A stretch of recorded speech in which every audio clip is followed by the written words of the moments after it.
Thought I'd join you for lunch today, or let you join me. Got some homegrown tomatoes, and they're red. They come from the vine that way. You know, the sun does it. I know, it sounds silly, but when you eat a tomato from the grocery store, does it taste like cardboard to you? Because this doesn't.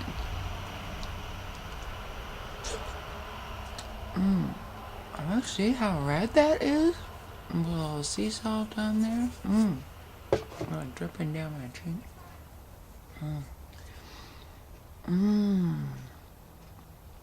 Wow. And the flavor. That's watered with nothing but rainwater. That kind of helps too.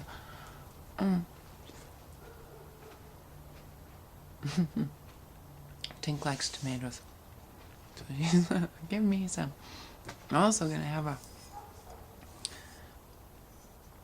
a drink of coconut water mixed with half and half with. I like this one because it says happiness right there. Happiness in a bottle. Wow.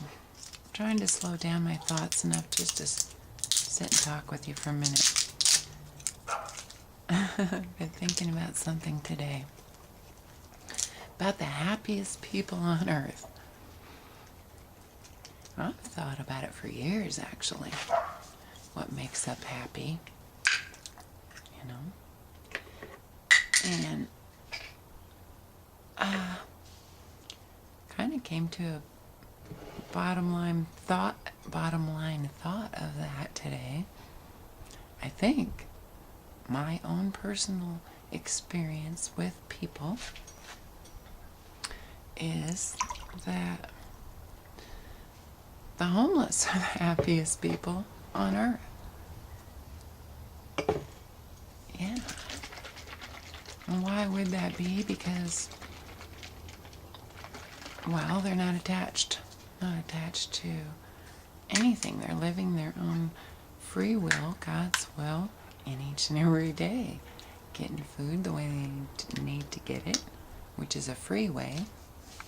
Not having to pay with their energy and their time and spending their whole life chasing it. Chasing that meal. They've got it. It's given to them. Their life's very simple. The way I got to this thought was an interesting talking with my friend, and we were talking about what if every one of us woke up one morning with a dream? Not a dream, but we heard God's voice, the universal voice of the all-knowing mind.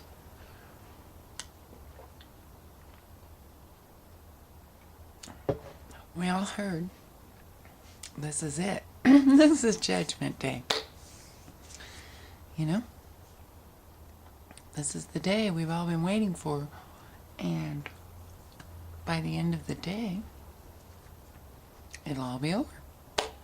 Some of us will be here and some of us won't. So what's the criteria? We'll hear it in our head in that morning, this morning. And the thought is, if you own anything, if you have money, if you have anything that you would want to grab, if you had to run, if you have any money in an account, if you own a house, if you own a car, if you own anything that you consider valuable, then you're gone. If you have nothing, if you can live in every day with absolutely nothing, and then you get to stay. Or not get to stay, but that's where the line is drawn. That's where, you know, the ones who have disappear or don't go to the promised land, and the ones who can remain detached and just live day by day, moment by moment, squeezing every moment they have for all it's worth, you know. Well, anyway, that was just a odd conversation we were having. You know, it would be chaos for a day if by the end of the day you had to get rid of everything you were attached to. I don't mean to laugh, but, you know, we're all heavily attached to our things.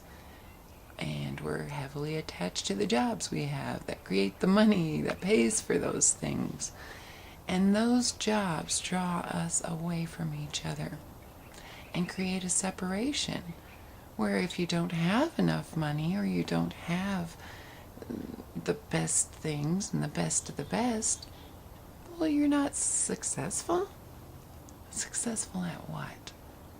Happiness? I know quite a few people with money, and not to be cruel or even judgmental, but they're not the epitome of happiness that I seek. You know, I'll go downtown to the soup kitchen and get in a discussion with somebody and have the most amazing questions answered for me. You know, you ask, you receive. You don't receive in the way of money. And a lot of people think like that. Everything of worth has a money value on it.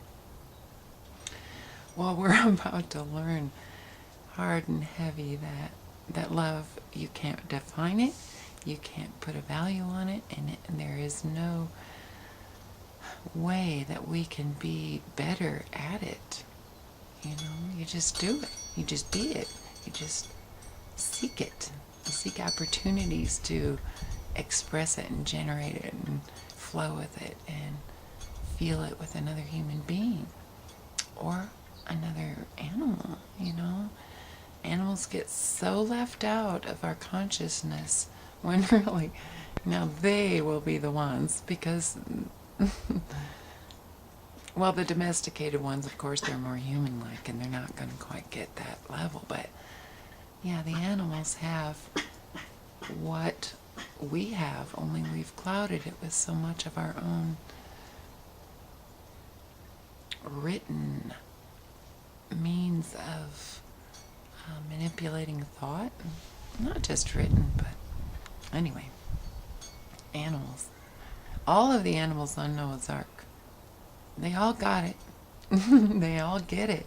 And they communicate telepathically. So we put a word on people who communicate telepathically, and it's called psychic. And then the word psychic has gotten a taboo.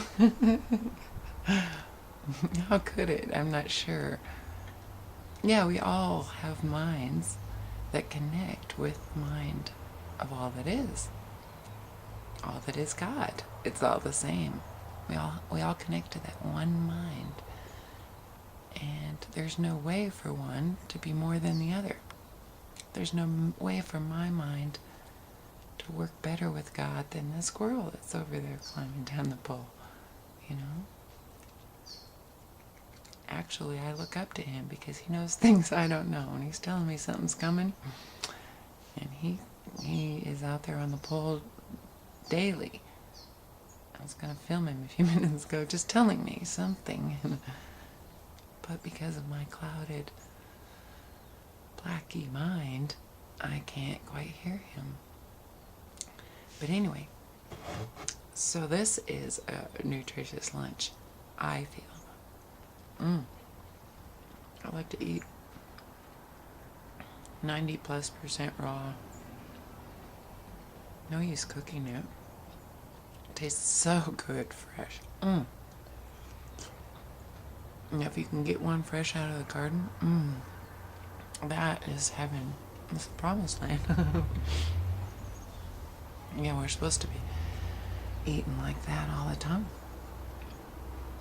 Sharing and loving each other. Being one with all that is. I'm sorry I talk so soft, but It makes me less conspicuous to the neighbors.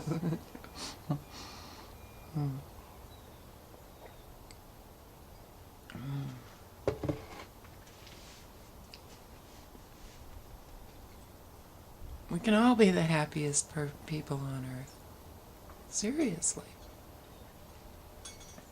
And get rid of our stuff, our attachments to what we have to have in order to be happy. Because I don't think any of us makes us happy. I don't know. Who cares what I think? But anyway,